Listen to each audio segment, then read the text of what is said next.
Hello everyone, स्वागत है आपका स्टडी मेरी जिद में। मैं विकास।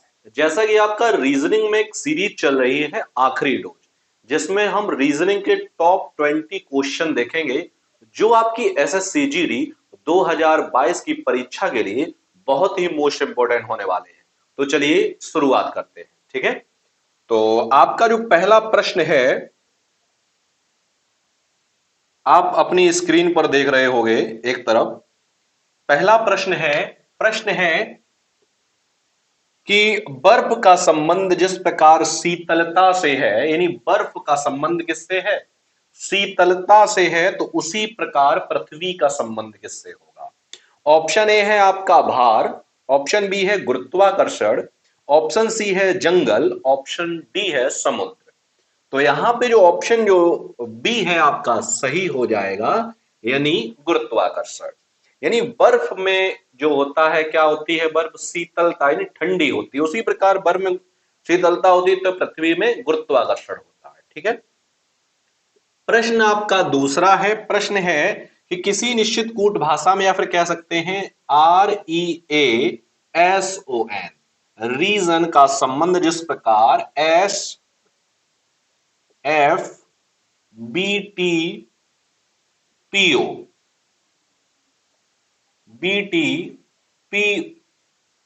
के रूप में लिखा जाता है, या तो THINK अनुपात क्वेश्चन मार्क, यानी रीजन अनुपात SFBTPO समानुपात THINK। इसका मतलब ये होता है कि रीजन को ये लिखा जाता है तो थिंक को क्या लिखा जाएगा? अब चलिए देखते हैं। देखो, R से S एक बढ़ रहा है, E से F एक बढ़ रहा है, A से B फिर से एक बढ़ रहा है, S से T एक बढ़ रहा है, यानी एक एक बढ़ रहा है। रहे हैं तो आप भी एक एक बढ़ा दो। T से एक बढ़ाएंगे, T का क्या हो जाएगा? U। H से बढ़ाएंगे H, I से एक बढ़ाएंगे I, J, N से बढ़ाएंगे एक N, O, K से बढ़ाएंगे और L। तो आंसर आपका क्या हो जाएगा? UIJOL। अब इन चार ऑप्शन जो दिए गए हैं UIJOL, ऑप्शन आपका जो बी है वो आपका क्या है? सही है। ठीक है, चलिए आगे बढ़ते हैं। प्रश्न नंबर आपका तीसरा है, प्रश्न तीसरा है कि TURBAN टर्बन, ऑप्शन ए, और दूसरे स्थान पे यहां पे नंबर भी डाल लो, यहां पे एक और ये दो हो जाएगा। TERMINATOR terminator. तीसरे पे है आपका TWISTER ट्विस्टर। चौथा है आपका TEMPTATION, और पांचवा है आपका TERRORISM।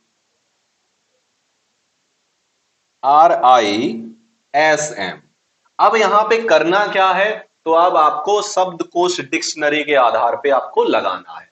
तो मैंने आपको एक दो प्रश्न और भी इस तरीके से कराए हैं। तो सबसे पहले डिक्शनरी पे क्या होगा? सबसे पहले ए वाली मीनिंग आएंगी, फिर ए बी वाली आएंगी, इस तरीके से क्रम से लगाना होता है। तो भाई सबसे पहले देखो, आप देख रहे हो पहला लेटर जो है वो टी है, तो पता नहीं कर सकते कौन सा पहले आएगा। ठीक है, आगे बढ़ते अगला लेटर। इसमें यू है, इसमें ई है, इसमें डब्ल्यू है, इसमें ई है और इसमें ई है। तो यू पहले आएगा, डब्ल्यू आएगा या ई पहले आएगा? तो भाई ई पहले आता है, लेकिन आप देख रहे हो ई जो है वो तीन में है, एक दो तीन। अब ई के बाद देखो, इसमें आर है, इसमें एम है और इसमें डबल आर है, सॉरी इसमें फिर आर है। तो आर पहले आएगा किससे? एम, सॉरी एम पहले आएगा उसके बाद आर आएगा। एम तो चौथा आपका पहले हो जाएगा। ठीक है भाई, अब इसमें आर, इसमें आर, अब आर के बाद अगला लेटर देखो एम, इसमें क्या है? आर, तो एम वाला पहले आएगा, फिर आएगा आपका दूसरा, फिर कौन सा आएगा? आपका पांचवा आएगा। ठीक है, उसके बाद अब कौन से बचे? अब आपके ये बचे टी के बाद डब्ल्यू इसमें आ रहा है, उसमें यू आ रहा है, तो भाई यू वाला पहले आएगा। तो यू वाला पहले आएगा तो यहां पे एक, और फिर आ जाएगा आपका तीन। तो आंसर आपका क्या हो जाएगा? आंसर हो जाएगा 4 2 5 1 3, 4 2 5 1 3, यानी ऑप्शन जो सी है आपका सही है। तो जल्दी से आप इसका स्क्रीनशॉट ले लो और उसके बाद हम बढ़ते हैं अगले प्रश्न की तरफ।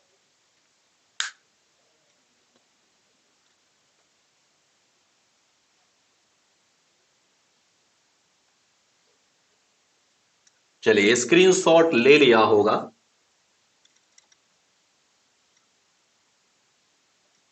आगे बढ़ते हैं और प्रश्न आपका जो अगला है, प्रश्न है कि 10 जून 2011 को सप्ताह का कौन सा दिन होगा? 10 जून 2011 को कौन सा दिन होगा? ठीक है, 10 जून 2011 को कौन सा दिन होगा, सीधे सीधे पूछ ले। जब भी आपसे सीधे सीधे एग्जाम में पूछ ले कि 10 जून 2011 क्या होगा या 15 अगस्त 1947 को क्या होगा, तो करना क्या है, सबसे पहले जिस समय आप उपस्थित हैं या प्रेजेंट समय पर, सीधी सी बात यह है, यदि जब आप इस सवाल को हल कर रहे हैं उसी दिन, क्योंकि आपको वही दिन पता होगा, वही दिन आप कंपेयर कर लो, आपका आंसर आ जाएगा। तो आज कंपेयर करें, आज क्या तारीख है, तो आज आपकी तारीख है 6 जनवरी 2023। दिन कौन सा है, तो दिन है भाई शुक्रवार। और पूछा कब गया है, 10 जून 2011 को क्या होगा, 10 जून 2011 को क्या होगा। चलिए भाई कर लो सवाल, आ जाएगा। अब सबसे पहले वर्ष वाला पोर्शन करेंगे।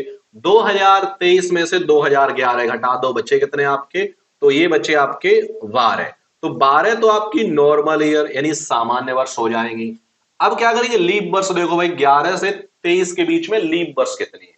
क्या 2011 लीप वर्ष है? नहीं है।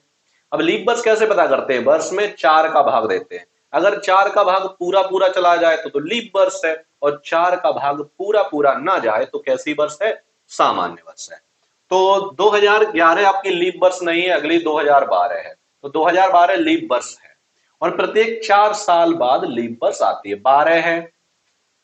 12 है, फिर 4 जोड़ लो, फिर आपकी 16 है, फिर आपकी 20 है। ठीक है, क्योंकि 23 तक जाना, तो 3 आपकी क्या है, लीप वर्ष है। अब सामान्य वर्ष और लीप वर्ष जोड़ो, 12 और 3 ये हो जाएंगे आपके 15, और 15 के विषम दिन निकालेंगे, क्या आएगा भाई, 1।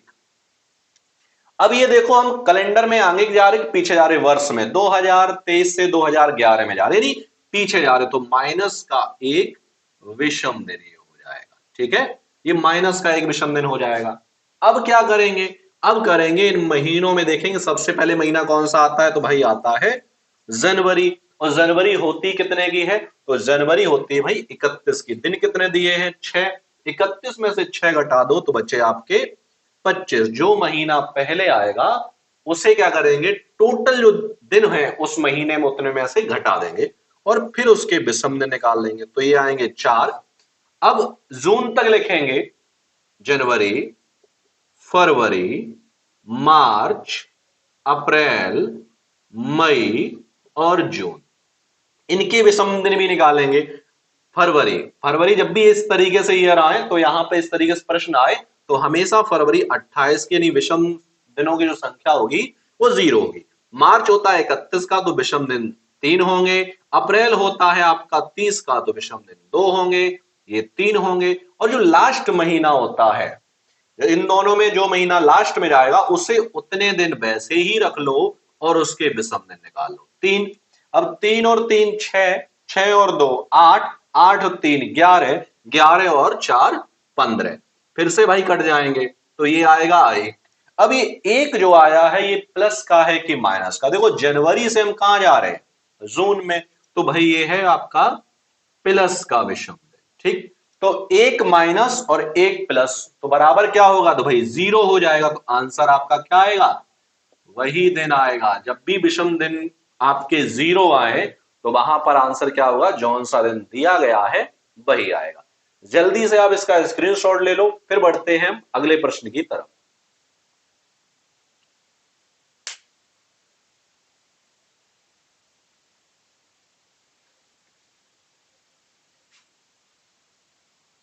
चलिए स्क्रीनशॉट ले लिया होगा।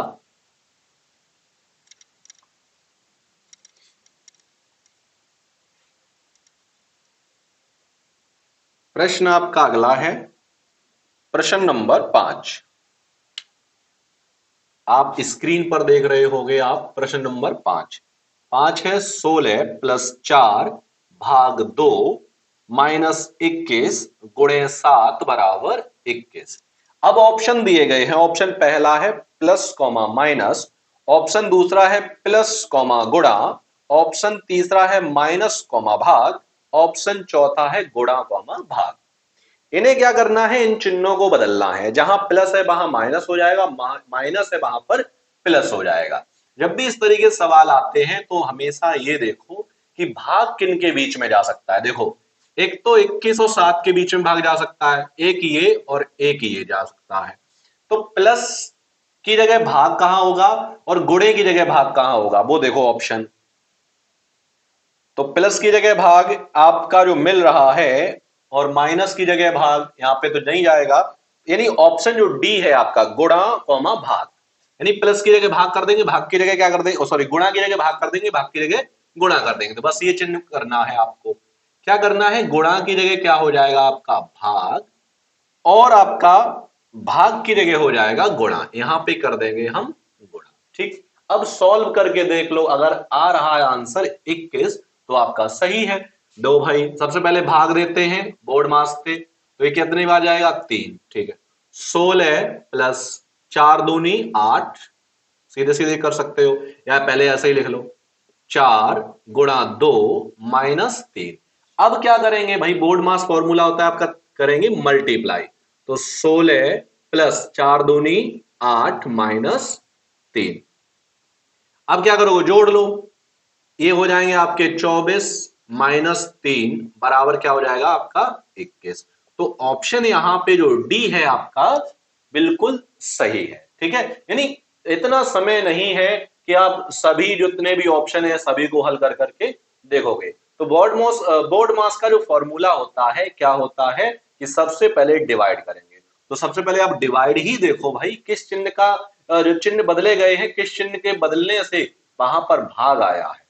तो पहले वही हल करके देख लो, अगर आ रहा है तो ठीक है, नहीं तो दूसरा प्रश्न करते हैं। ठीक है, अगला जो प्रश्न है प्रश्न नंबर 6 आपका बेन आरेख से संबंधित है कि कौन सा आरेख औषधि, पुरुष और शल्य चिकित्सक के बीच को सर्वोत्तम रूप को दर्शाता है। ऑप्शन ए बी सी।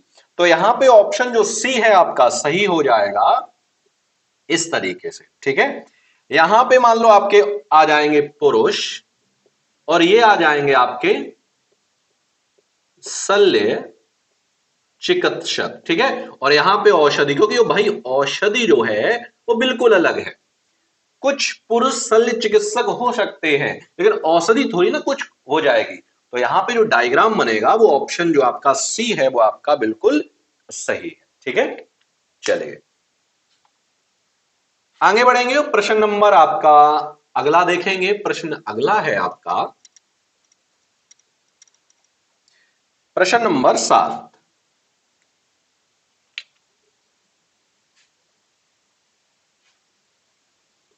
5,11,275। ठीक है, ऑप्शन ए है 6,18,180, ऑप्शन बी है आपका 8,14,490, ऑप्शन सी है आपका 4,16,256, ऑप्शन डी है आपका 9,15,270। ठीक, अब यहां पर करना क्या है, देखिए सेम इसके जैसे जैसे आपको प्रश्न में दिया गया है कि वह विकल्प चुने जिनमें संख्याएं एक दूसरे से उसी तरह संबंधित हैं जैसे नीचे दिए गए सेट की संख्याओं से संबंधित हैं। जिस प्रकार इनका संबंध होगा वही इन चारों में से किसका संबंध है, ये आपको ऑप्शन में ढूंढना है। तो देखो भाई, ये क्या किया है, जो इनका 275 आया, देखो किया क्या गया है, 5 का आपका वर्ग कर देंगे 25 और गुणा कर देंगे 11, तो आंसर क्या आ जाएगा 275। इसी प्रकार यहां पे जो ऑप्शन जो सी है आपका बिल्कुल सही है। 4 का वर्ग कर दो 16 और 16 का गुणा अगर 16 में करेंगे तो आंसर कितना आ जाएगा 256। तो ऑप्शन सी आपका बिल्कुल सही है। प्रश्न नंबर 8। अब प्रश्न नंबर 8 दिया गया है, यदि k बराबर 11 है तथा THANKFUL थैंकफुल को 93 लिखा जाता है तो सरप्राइज को क्या लिखा जाएगा? देखिए, option A 115, option B 120, option C 125, option D 135। अब यहां पे जो तरीका है मैं वो आपको बता दे रहा हूं, लेकिन इसका जो आंसर है वो आप कमेंट बॉक्स में नीचे बताओगे। तो तरीका क्या है? के जो होता है, इनके जो अक्षरों के स्थान होते हैं, के होता है 11 पर। इसी प्रकार जिनके अक्षरों के जो स्थान हैं उनको जोड़ करके रख दिया गया है। तो आप भी सरप्राइज के जो अक्षर हैं उनके अंक स्थान जो हैं उनको जोड़ लो और आपका आंसर इन चारों में से क्या होगा आप कमेंट बॉक्स में नीचे बताइए। चलिए आगे बढ़ते हैं। प्रश्न आपका अगला है, आप स्क्रीन पर देख रहे होंगे प्रश्न नंबर 9। प्रश्न है, कथन दिया गया है और निष्कर्ष दिए गए हैं। कथन है, हमें ईमानदार व्यक्ति पर भरोसा कर लेना चाहिए। निष्कर्ष है, ईमानदार व्यक्ति हमेशा सच्चा होता है। दूसरा कथन है, प्रायः लोग ईमानदार व्यक्ति पर विश्वास करते हैं। तीसरा है, ईमानदार व्यक्ति भी धोखा दे सकते हैं। तो यहां पे कौन सा ऑप्शन सही है? केवल एक निष्कर्ष सही है, ऑप्शन बी केवल दूसरा निष्कर्ष सही है, ऑप्शन सी तीनों निष्कर्ष सही है, ऑप्शन डी केवल पहला और तीसरा निष्कर्ष सही है। देखिए जो कथन है, इस कथन में ही निष्कर्ष छुपा होता है। कथन कह रहा है हमें ईमानदार व्यक्ति पर भरोसा कर लेना चाहिए, ये कह रहा है। निष्कर्ष पहला ये कह रहा है ईमानदार व्यक्ति हमेशा सच्चा होता है। भाई ऐसी तो कोई बात कही नहीं गई है।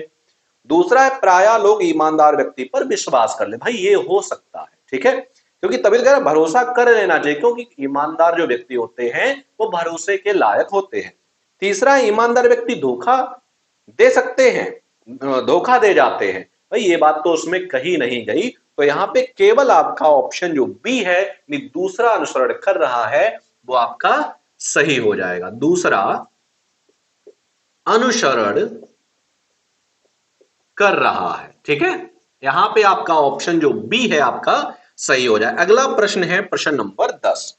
प्रश्न नंबर 10 आपका दिया गया है इस तरीके से, यहां पे क्वेश्चन मार्क, फिर 1, फिर 2, फिर 3, 5 और 8। ऑप्शन आप देख रहे हो स्क्रीन पर। ऑप्शन पहला है 15, ऑप्शन दूसरा है 13, ऑप्शन सी है 12, ऑप्शन डी है 10। इसमें यहां क्वेश्चन मारिए पे क्या आएगा? तो बताइए भाई जल्दी से क्या आएगा, उसके बाद हम आपको बताते हैं। तो यहां पे जो तरीका क्या दिया गया है भाई, तरीका ये है कि इनको जोड़ लिया गया है और आगे रख दिया गया। 2, 1 और 2 3, 2 और 3 5, 5 और 3 8, 8 और 5 13। तो यहां पे कितना आना चाहिए? 13। तो ऑप्शन जो है आपका बी आंसर आपका बिल्कुल सही हो जाएगा, ठीक है। प्रश्न नंबर 11 है कि नीचे दिए गए विकल्पों में से कौन सा विकल्प से सभी से भिन्न है? ऑप्शन ए है 4, ऑप्शन बी है 14, ऑप्शन सी है 24, ऑप्शन डी है 34। अब बताओ भाई इनमें से अलग क्या है? तीन किसी ना किसी एक प्रकार समान है और एक अलग है। तो भाई क्या अलग है? तो भाई यहां पे जो ऑप्शन ए है वो पहले से ही अलग है। यहां दो तरीके से हो सकता है। एक तो आपका वर्ग है 2 का, इसलिए और कोई संख्या वर्ग किसी का नहीं है। दूसरा ये क्योंकि इसमें केवल एक डिजिट है, बाद बाकी सभी में 2-2 डिजिट है, इससे भी हो जाएगा। तो यहां पे ऑप्शन जो ए है आपका बिल्कुल सही हो जाएगा, ठीक है। अगला प्रश्न है प्रश्न नंबर 12 कि उत्तर आकृति में से कौन सी आकृति प्रश्न आकृति का प्रतिबिंब होगी? दर्पण प्रतिबिंब, यानी दर्पण जो लगा है वो किधर लगा है? इधर लगा है, दाईं तरफ।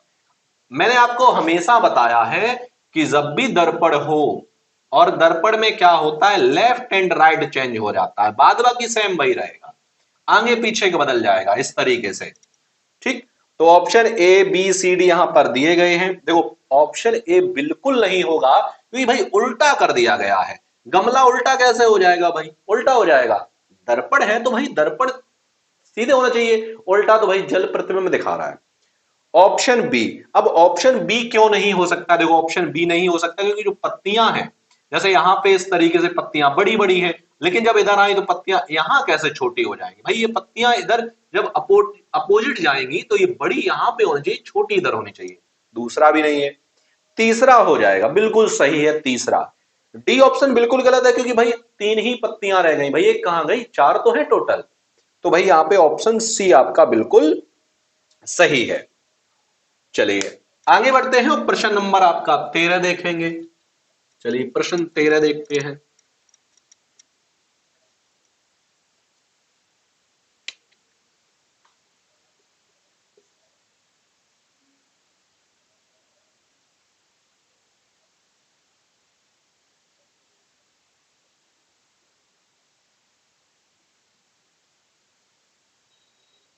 इस तरीके से आपका दिया गया है। ठीक, अब यहां पे option A B C D आपको दिए गए हैं। और देखो जब भी ऑप्शन जैसे आपका ये दिया गया है इस तरीके से ऑप्शन, तो एक दिया गया है और एक तरफ भर दिए गए हैं इस तरीके से, ठीक है। एक तरफ खाली, खाली का मतलब ये होता है कि इस आकृति को उठा करके पलट दिया गया है। ये आधी आकृति इधर से इधर हम पलट देंगे तो इन चार में से ऑप्शन में से कौन सी बनेगी? ऑप्शन ए, बी, सी या डी? तो यहां पे भाई आपका जो आंसर है ऑप्शन बिल्कुल सी आपका सही हो। जब इसे इधर पलटेंगे तो ये इधर बन जाएगा, और इसे पलटेंगे तो भाई ये छोटे इधर आ जाएगा।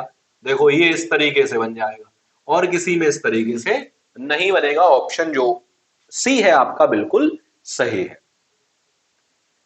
आगे बढ़ेंगे, प्रश्न नंबर 14 है। प्रश्न नंबर 14 में भी आपको दर्पण प्रतिबिंब पूछा गया है, तो इसमें option A B C D इनमें से क्या होगा? तो मैंने हमेशा आपको बताया, अभी थोड़ी देर पहले ही मैंने बताया है कि जब भी इस तरीके से दर्पण प्रतिबिंब दिया जाए तो लेफ्ट एंड राइट बदलता है। क्या हो जाएगा? इस तरीके से, इस तरीके से आ जाएगी आकृति ये वाली।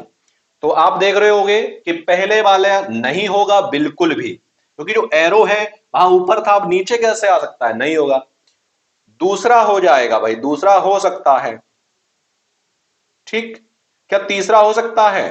तीसरा क्यों नहीं होगा? अब तीसरा हो सकता था, लेकिन इसलिए नहीं होगा कि आप देख रहे होगे ये काला वाला नीचे जो इस तरीके से दिया गया है उसमें, और आपका इधर, हाँ ये काला पहले कर दिया जबकि सफेद पहले आना चाहिए था, ठीक है।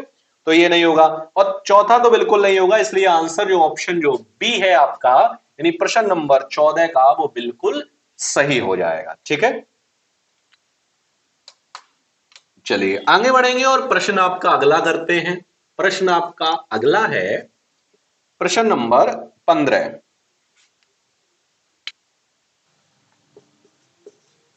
प्रश्न 15 है कि 6 व्यक्ति एक वृत्ताकार पथ पर इस प्रकार बैठे हैं कि उनका मुख केंद्र की तरफ है, ठीक है। पी क्यू के बाएं दूसरे स्थान पर बैठा है, आर और एस के बीच टी है, यू आर के सामने नहीं बैठा है, क्यू के ठीक दाएं कौन बैठा है? चलिए देखते हैं। 6 व्यक्ति हैं, एक वृत्ताकार पथ है, गोला 1 2 3 4 5 6। अब इन सभी का जो मुंह है वो किधर है? वो केंद्र की तरफ है। तो जब केंद्र की तरफ मुंह होता है, तो इसका जब केंद्र की तरफ मुंह है तो दायां इस तरफ चलेंगे और बायां इस तरफ चलेंगे। इसका मुंह केंद्र की तरफ तो दायां इधर से चलेंगे और बायां इधर से चलेंगे, ठीक है। तो P Q के बाएं दूसरे स्थान पर है। P जो है Q के बाएं, आप Q यहां रख लू, Q के बाएं इधर चलू, पहला दूसरा स्थान पर कौन है? P। P जो है दूसरे स्थान पर है। R और S के बीच में T है। अब T यहां तो नहीं रख सकते, तो T यहां रख सकते हैं। R और S के बीच में, R और S के बीच में देखो, S इधर भी हो सकता है और R इधर भी हो सकता है, ठीक है। R और S के बीच में T है, लेकिन ये नहीं कहा कि S किधर है और R किधर है, ठीक। सवाल पूछ रहा है U R के सामने नहीं है। U जो है R के सामने नहीं है, तो U यहां रख दो। U R के सामने कहां है? बिल्कुल नहीं है। सवाल कह रहा है Q के ठीक दाएं कौन बैठा है। अब Q के ठीक दाएं कौन बैठा है? S और R। S भी बैठ सकता है और R भी बैठ सकता है। ऑप्शन ए है T, ऑप्शन बी है P, ऑप्शन सी है आर, ऑप्शन डी है ज्ञात नहीं कर सकते। तो भाई आंसर डी सही होगा, ज्ञात नहीं कर सकते, क्योंकि इन दोनों में भी बैठ सकता है, कोई निश्चित नहीं कि भाई यही बैठे। ठीक है भाई, आगे बढ़ते हैं और प्रश्न आपका अगला देखेंगे। जल्दी से आप इसका स्क्रीनशॉट ले लो, उसके बाद हम अगले प्रश्न नंबर 16 की तरफ बढ़ते हैं। चलिए, स्क्रीनशॉट ले लिया होगा आपने, और प्रश्न नंबर आपका 16 है। प्रश्न 16 है कि A B C D E F G 7 मित्र उत्तर की ओर मुंह करके खड़े हैं।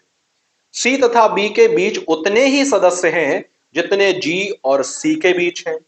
तीसरा पॉइंट है डी जो बाएं छोर से तीसरा है, ई की बाईं ओर तीसरे स्थान पर है। चौथा पॉइंट है ए और डी आपस में पड़ोसी हैं और एफ तथा सी भी आपस में पड़ोसी हैं।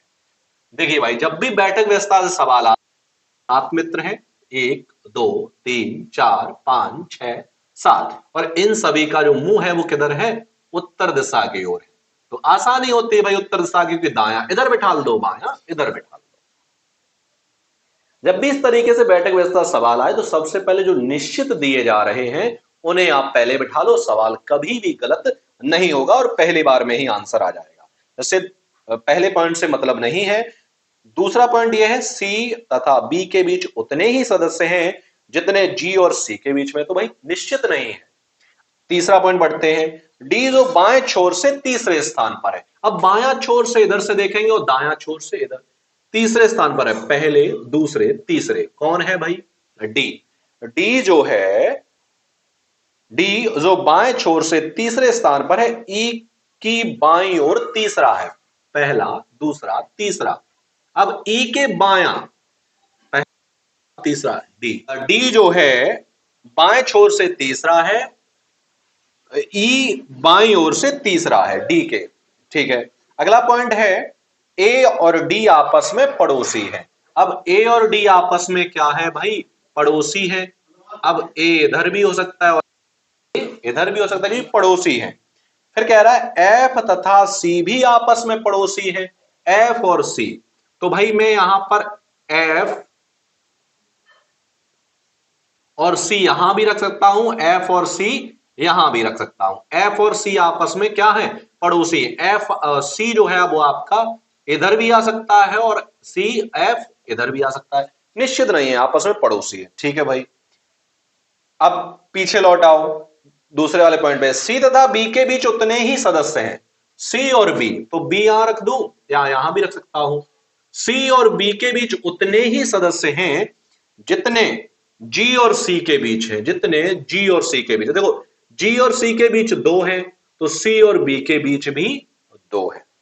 तो सवाल आपका कह रहा है कि उपयुक्त सूचनाओं के आधार पर एफ की स्थिति क्या है। ऑप्शन ए, ई की दाईं ओर तुरंत की स्थिति ई के दाईं ओर है, नहीं है, पहला गलत है। दूसरा है जी के बाईं ओर तीसरा, अब जी के बाएं इधर चलेंगे भाई, नहीं होगा। तीसरा है सी के दाईं तुरंत दाईं ओर, सी के तुरंत दाईं ओर, भाई बिल्कुल सही है, तीसरा है। तो ऑप्शन आपका यहां पे 16 प्रश्न का तीसरा आंसर आपका ऑप्शन सी बिल्कुल सही हो जाएगा। ठीक है, प्रश्न नंबर 17 है, आप स्क्रीन पर देख रहे हो। प्रश्न है कि कुछ गहरे काले हैं, कुछ काले ग्रे हैं। कथन है सभी ग्रे लाल हैं और सभी लाल शिशु हैं। भाई कथन के अनुसार डायग्राम बनाओ। कुछ गहरे काले, गहरे हैं, इनमें से कुछ गहरे क्या हैं, काले हैं। फिर कुछ काले ग्रे हैं, कुछ काले क्या हैं, ग्रे हैं। सभी ग्रे लाल हैं, सभी ग्रे क्या हैं, लाल हैं। और सभी लाल शिशु, ही लाल क्या हैं, शिशु है। ठीक, निष्कर्ष आपका पहला है कि कुछ लाल काले हैं, कुछ लाल भाई काले हैं। देखो काले वाली लाइन लाल वालों काट रही है, तो भाई पहला बिल्कुल सही है। दूसरा है कि कुछ शिशु काले हैं, कुछ शिशु जो हैं वो भी काले हैं। देखो शिशु वाली लाइन काले वाले काट रही है, तो ये भी सही है। तीसरा है आपका कुछ शिशु ग्रे हैं, कुछ शिशु जो हैं वो ग्रे हैं, बिल्कुल सही है। चौथा है कुछ लाल गहरे हैं, कुछ लाल जो हैं वो गहरे हैं, नहीं है भाई।